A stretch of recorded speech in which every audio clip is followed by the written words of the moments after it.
నమస్కారం వీవర్స్. విజయదశమి రోజు జమ్మి చెట్టునెందుకు పూజిస్తారు?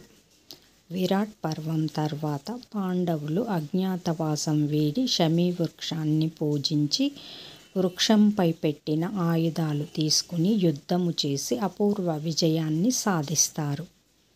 శమీ వృక్షం అంతటి శక్తివంతమైనది కాబట్టే అజ్ఞాతవాస కాలంలో తమ ఆయుధాలను ఆ వృక్షం మీద ఉంచారు.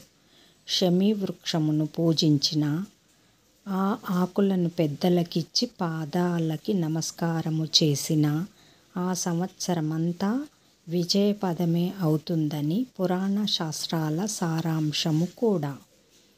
మేమైతే దసరా పండగ రోజు శమీ వృక్షాన్ని పూజా మందిరములో ఉంచి, వృక్షం అంటే ఆ శమీ వృక్షం యొక్క కొమ్మను పూజా మందిరంలో ఉంచి పూజించి, ఆ రోజు సాయంకాలము ఆ జమ్మి ఆకులను ఇంట్లోని పెద్దలకు పెట్టి నమస్కరిస్తాము.